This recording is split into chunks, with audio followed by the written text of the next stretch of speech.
Isang magandang Sabado po ng umaga sa ating lahat at ako po ay nagpapasalamat sa ating Panginoon at nagising po tayong muli sa isang umagang puno ng pag-asa. At dalangin ko na sa umagang ito ay tayong lahat ay nasa malusog na pangangatawan at pag-iisip. Welcome po sa 11:43 DZMR para sa ating programang Usapang Pangkalusugan. Ako po muli si Dr. Jennifer Gatiwan C., your program host at kasama din po ng Philippine Pediatric Society Northeastern Luzon Chapter. Samahan niyo po ako sa loob ng kalahating oras at pag-usapan natin ang napapanahong usapin. At eto pong buwan ng Mayo ay we also have this Hypertension Awareness Month o nagbibigay tayo ng kaalaman tungkol po sa sakit na alta presyon. So ating source for today is from DOST, from the DOH and the Philippine Council for Health Research and Development. At ang sakit na alta presyon or hypertension na isa po to sa nangunguna or the number one contributing risk factor for global death sa buong mundo. At ang kadalasang cause of death is stroke, heart attack, and other cardiovascular complications o komplikasyon sa puso at sa mga ugat-ugat. Kaya nga po naideklara na tuwing buwan po ng Mayo is National Hypertension Awareness Month. This is to raise consciousness para magkaroon po tayo ng kaalaman para paano natin labanan itong tinatawag nating modern epidemic. Ayan. So, ang theme po for this year is hashtag Know Your Numbers. Alamin daw natin yung mga number na normal at mga abnormal pag tayo ay nag-check ng ating blood pressure. Dahil alam niyo po ba that the proportion of strokes o yung daw kadalasan at yung cases of dumadami daw ang mga strokes ngayon ay hindi na lang sa matatanda, kahit daw po sa mga kabataan ay medyo tumataas na rin po ang kaso ng alta presyon and even stroke. Kaya kailangan na nating maging mas maingat. Okay, so speaking of know your numbers, according to the Philippine Heart Association, ang normal blood pressure daw ay dapat mas mababa or at least 120 or below ang systolic at yung diastolic po is 80. Ayan. So, yan yung normal blood pressure. This is what you call the ideal blood pressure para mas mababa ang risk of heart disease or stroke.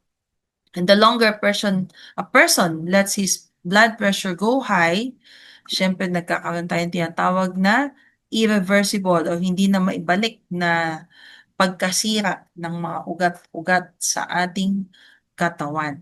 So one of the numbers that we will see for today is yun lang po munang number with regards to blood pressure. Syempre kaakibat ng numbers is also you should know the normal value of blood sugar, normal value of our cholesterols in our body, meron tayong tinatawag na good and bad fats, ika nga, to ensure na siguradong healthy ang ating katawan. Pero ang topic nga po natin is alta presyon, yun po ang ating pag-uusapan. So ano po ba ang tinatawag na blood pressure? Okay? So habang dumadaloy daw ang dugo, meron itong isa, ina-exert na puwersa sa ating arterial wall o yung sa lining ng ating mga ugat-ugat. Ang puwersang ito ay tinatawag na blood pressure para mag-flow yung dugo sa buong katawan. Okay? Sa mga taong may high blood pressure, okay, ang nangyayari ay tumataas yung pressure sa pagdaloy ng dugo. So parang imbis na smooth na agos, parang rumaragas ang alon. So pag nagpatuloy, yung malakas na puwersa ng dugo ay pwedeng mapinsala yung mga lining ng ugat or even makaapekto sa yung pagtibok ng ating puso. So dahil dito, tumataas ang possibility na magkaroon ng isang tao ng hypertension o iba pang mga sakit kondisyon tulad ng heart disease, sakit sa puso, stroke, and kidney failure. So, paano natin malalaman? Nasabi natin kanina, know your numbers kung ang tao ay may high blood pressure. So, meron tayong panukat na ginagamit. Okay? So, bago natin, ano yun, usually yun, ginagamit natin na panukat ay yung sphygmomanometer. Okay? Yun yung nilalagay sa braso. Okay? So, ang sinusukat dito ay dalawang bagay. Number one is kung gaano kadaming dugo ang binobomba ng puso. Yun yung systolic blood pressure. Okay? Yun yung unang numero. Yun yung mas mataas. Pangalawa is gaano kataas yung resistensya na naidudulot ng pagdaloy ng dugo sa mga artery. Okay? So kung maraming dugo ang binobomba ng puso pero makipot naman yung kanyang ugat, yung daluyan, ayan, na measure doon. Yun naman yung pangalawa. Okay? So paano yung pag-flow? Okay? So again, yung blood pressure monitor ay tinatawag natin is sphygmomanometer. Doon masusukat ang blood pressure ng isang tao. So again, yung una ay yung systolic is yung pressure, yung numero sa itaas ay systolic pressure, ang pressure sa mga artery pag tumitbok ang ating puso. Yung number, the second number sa ibaba ay yung diastolic. So yan yung pressure sa artery pag ang puso is at rest. Hindi siya tumibok. Ibig sabihin, ang minomonitor talaga doon is yung mismong arterial wall. Okay? The first is the flow. The second is the pressure of your artery itself. So ang blood pressure, the normal is at least 120/80 and below, not pataas, but pababa. Okay, but yun. Yung iba kasi nag-range ng 90 to 110 or 120, depende po yan sa edad. Okay? Pag yung diastolic is 60 to 80. Pag mas mataas ang resulta, so you have the possibility na meron ka nang alta presyon. Okay? So, pwede lang tumaas panandalian ang isang tao pag siya ay, ang kanyang blood pressure kung siya ay nag-exercise o kung ikaw ay kinakabahan, no? You are under stress, may mga deadline. Ayan, dahil sa pagbilis ng pagtibok ng puso mo, dumadami yung nabobombang dugo. So, pwedeng transient, panandali ang tumataas ang blood pressure. Pero dapat at rest, babalik yan. So, ang hypertension ay tinatawag na silent killer. Ika nga. Ay, dahil pwede ka palang merong kondisyon nito nang hindi mo namamalayan, wala kang nararamdaman. Dahil hindi lahat ay ng pagtaas ay nararamdaman. So maganda talaga na namo-monitor mo yung iyong blood pressure. So para makasigurado, you have to monitor it every day, at least 2 to 3 days consistent na dapat ang reading niya is at least yung nasabi nating mga normal value. So pag tumaas doon for 2 to 3 days ay mataas, ay ikaw na nga ay posibleng may sakit na alta presyon. So kadalasan ano ba ang mga sanhi ng hypertension? So may dalawang pangunahing klase ng hypertension, yung tinatawag na primary at secondary hypertension. Pag sinabing primary hypertension, ito ay na-develop dahil sa pag-edad, no? Pagtanda. Okay, so yung studies hindi nakikita dito pero sinasabi nila parang wear and tear. Ika nga dahil syempre yung ugat mo nagkakaedad na. Yung secondary hypertension, ito ay yung madalas na dulot ng mga iba pang sakit. Example nito is yung mga may sakit sa kidney, mga thyroid problem. Okay, so yan yung mga pwedeng maging cause. Pwede ding dahil sa mga gamot. Kung ikaw ay may mga iniinom na mga gamot tulad ng sa mga kababaihan, pag sila umiinom ng birth control pills, mas high chances na magkaroon sila ng alta presyon. O sa mga taong may mga antidepressant drugs umiinom, pwede silang magkaroon ng hypertension. So, more studies are being done, pero kadalasan, no, other cause of hypertension is, ito yung proof, no? Sobrang pagkonsumo ng maalat na pagkain, salty foods, fast food, yan yun. Paninigarilyo at pag-inom ng alak, age 55 years old pataas. Actually, feeling ko nga ngayon baka mas bata pa. Kakulangan sa mga certain minerals like calcium, magnesium, and potassium. Okay? At pagiging overweight, yun. Siyempre, kulang ka na rin sa exercise. Yan. Lagi kang stress or pagod, at of course, namana mo yan. So, yan yung mga common causes of hypertension. Sa mga kababaihan, no, meron tayong tinatawag na gestational hypertension na kung saan nagkakaroon sila ng alta presyon pag sila ay buntis. At ang komplikasyon nito ay pwedeng mauwi sa tinatawag nating preeclampsia, which is isa itong life altering, okay? So isa itong panganib sa buhay ng mommy at ng kanyang baby. Okay? So yan yung dapat i-monitor sa isang babaeng buntis, ang kanyang blood pressure. So nasabi natin kanina, silent killer siya, wala usually symptoms. But most of the time also, may mga symptoms na rin. So, ano yung mga dapat nating ma-check na kadalasang simptomas ng hypertension? At itong kadalasan ito ay lumalabas pag talagang mataas na or chronically ay padalas ng mataas ang iyong blood pressure at hindi na nababantayan, nakokontrol. Okay? So, number one is fatigue or kalimitang pagkapagod. Mabilis kang mapagod. Number two, madalis sumakit ang ulo mo.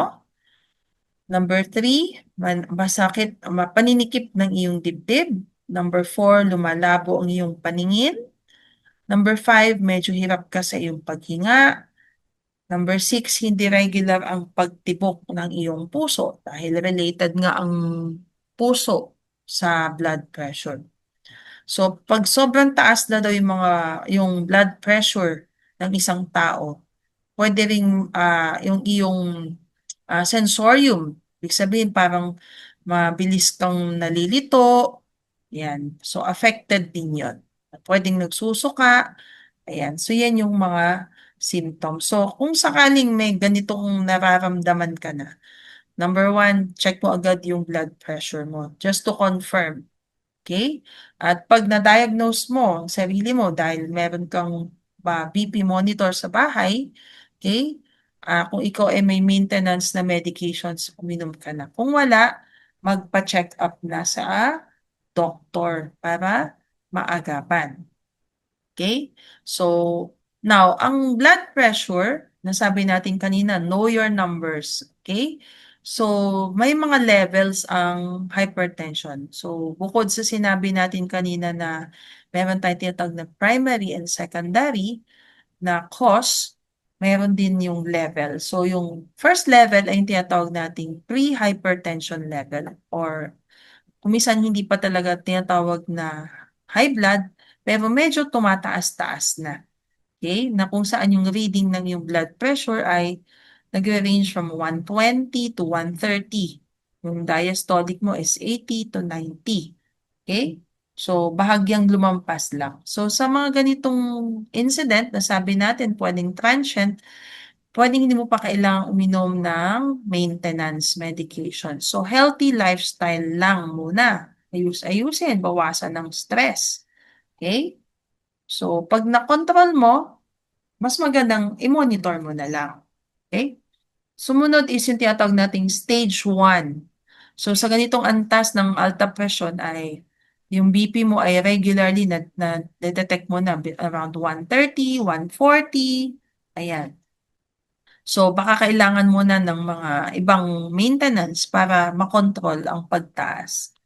Yung stage 2, umaabot na sa 140, 150 yung systolic and 90 to 100 yung diastolic. So, para maiwasan yung pagkasira o yung mga komplikasyon mas kailangan mo na ng tinatawag nating combination maintenance medications. Plus, of course, lifestyle change, ika nga, no? Kailangan healthy lifestyle.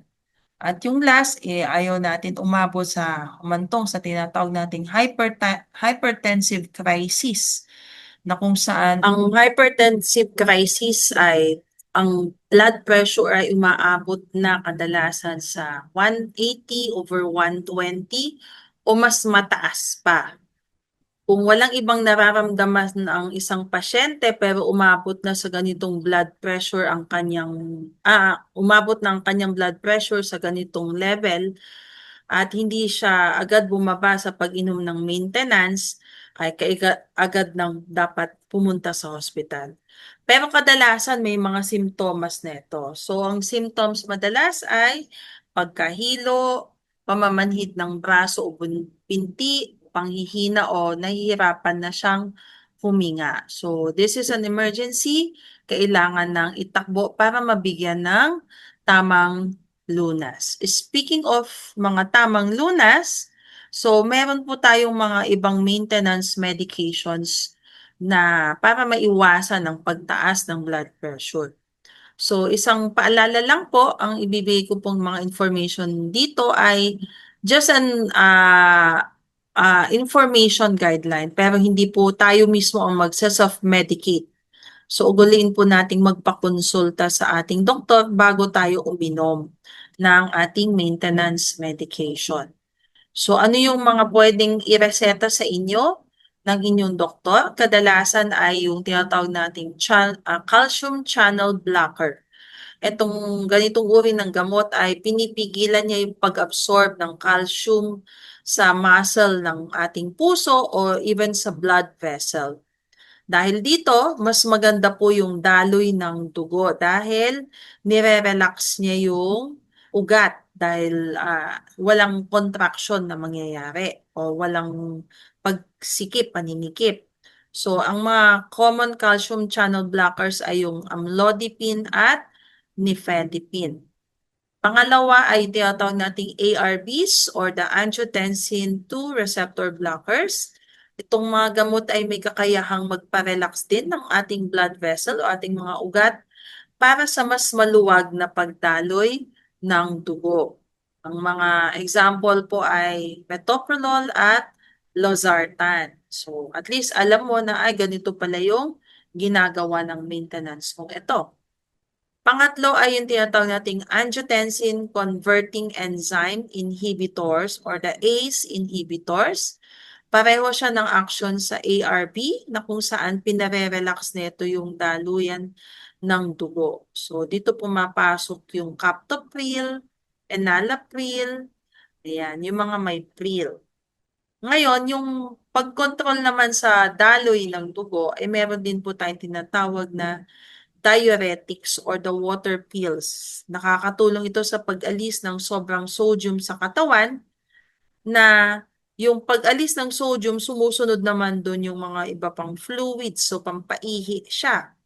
Okay? So, madalas inirereseta itong mga diuretics or water pills in combination sa mga vasodilators o yung mga muscle relaxants para sa mas magandang flow ng dugo. Yan. At dahil mas maganda yung flow, mas bababa yung blood pressure. Okay? Meron din mga tinatawag nating central acting agents na imbis na yung mga ugat-ugat ang pinare-relax, diretso sa mga heart, sa pagtibok ng puso, yun ang kinokontrol. Okay? So, yan naman yung mga central acting agents tulad ng clonidine. Ayusin niya yung pagtibok ng puso sa para maganda rin yung flow.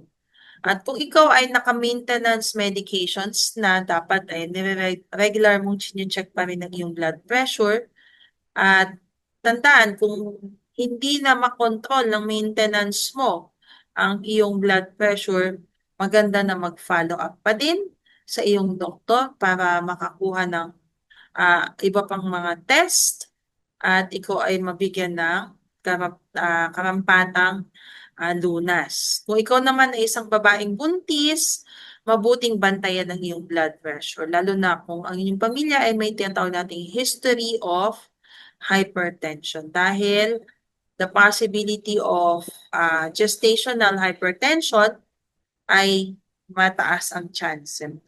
Okay? So ano ang magiging komplikasyon pag hindi ka ingat sa iyong blood pressure? Okay? So nangunguna dito yung mga sakit sa puso. So pwede kang magkaroon ng heart attack dahil titigas na yung mga arterial wall. Okay? So pwedeng bumaba yung blood supply or pwedeng pumutok ang iyong ugat. Ilan pang mga komplikasyon ay yung stroke. Okay? So, yung stroke, pwede yung ugat naman sa utak. Angina, okay? Pananikip ng dibdib. Aneurysm, pagputok ng ugat, kadalasan ito yung sa mga big arteries sa tiyan. Yan. So, sa mata, yan yung mga glaucoma. Pwede rin yan. Okay? So, related din doon. Lumabo ang iyong paningin. Pagdating sa kidney, okay, dahil sa masyadong makipot ang daluyan ng yung ugat na daluyan ng dugo, pwede kang magkaroon ng tinatawag nating chronic renal disease. And eventually, mga metabolic syndromes, pagtaas ng cholesterol, ayan, so diabetes, andun na lahat. So, ayaw nating umabot sa ganitong level na hindi na natin may enjoy ang ating buhay. And even sa utak, pwede kang magkaroon ng tinatawag nating mga dementia or Alzheimer's disease. So, aside from medications, paano natin maiiwasan ang sakit na hypertension? So, yung tinatawag nating healthy lifestyle at balanced diet. Ito pa rin ang pinakamabisang sandata laban sa alta presyon. So, wag tayong masyadong kumain ng maalat na pagkain. Okay? So, iwasan ang mga processed foods, mga chichirya, lalo na sa mga kabataan, no, na ang taas ng kanilang sodium intake. Okay? Gumamit tayo ng mga herbs imbis na asin, patis o toyo na pampalasa sa mga kinakain. Sa mga taong medyo may kabigatan, magbawas tayo ng timbang, kumain tayo ng masustansyang pagkain, mag-focus po tayo sa mga fruits, vegetables, fish, okay, whole grains. Yan. Mag-exercise, dahil ang pag-exercise is nakakatulong po ito sa pagbaba ng ating blood pressure. Ayan. At the same time, magpapababa ng ating timbang. So, at least 150 minutes of moderate aerobic activity kada linggo. So, around 30 minutes every day. Ayan, or MWF. Okay, so magandang tulong na daw yon. Limitahan ang ating mga vices, pag-inom ng alak, paninigarilyo dahil nakakasira ng mga ugat-ugat ang mga chemical na meron sa sigarilyo. And even alcohol can increase the blood pressure of a person. Kung ang trabaho mo ay stressful, ayan, humanap daw ng positibong paraan para mabawasan ng stress sa iyong trabaho. Okay? So, gumawa ka din ng mga hours of relaxation tulad ng dapat complete bed rest. Ayan, huwag magpuyat. Okay? And mga deep meditating exercise, deep breathing, maging kalma. Okay? So, yun ang ating pwedeng gawin. Like mga tai chi, yan. I-monitor ang ating blood pressure. So, dapat meron tayong sariling blood pressure monitor na nagagamit sa bahay at i-check para at least ma-manage natin. Okay? And have a regular consultation. So, as we end, no? Ang blood pressure is a very critical indicator of cardiovascular health. Nasabi natin, this is a modern epidemic na minsan talagang kagagawan din ng tao. Pero ang salita ng Diyos, although directly hindi naman niya ina-address ang blood pressure, may mga kataga siyang may mga words of wisdom na binibigay siya with regards to health and wellness and the functioning of our body. An example of which is, nasa 3 John 1:2, sabi niya, Beloved, I wish above all the things that will prosper you, okay, that you may be in good health, okay, and as it goes well with your soul. Okay, so ang gusto ng Panginoon ay talagang healthy tayo physically, emotionally, mentally, spiritually. Ito yung tinatawag nating holistic wish for health and prosperity. Dahil very crucial ito, no? So, maintaining a balanced lifestyle, adequate rest, proper nutrition, physical activity, and even spiritual practices like prayer and meditation can help in managing and preventing conditions tulad ng hypertension. So, etong verse na to ay tinuturuan niya tayong i-prioritize ang ating kalusugan that could foster a well-rounded and healthy lifestyle. So, that's it po for today sa ating programang Usapang Pangkalusugan. Nawa po sa sandaling panahon ay may naibigay po tayong linaw at mahalagang impormasyon tungkol sa ating paksa sa araw na to. Aking dalangin ay mamuhay tayo ng malusog sa ating katawan at sa ating kaisipan. Abangan niyo po muli ako sa susunod na Sabado para sa ating programang Usapang Pangkalusugan dito lamang po sa 1143 DZMR, a proud member of KBP. Ating tandaan, ang ating kalusugan ay kayamanang di mapapantayan. Happy weekend po sa ating lahat!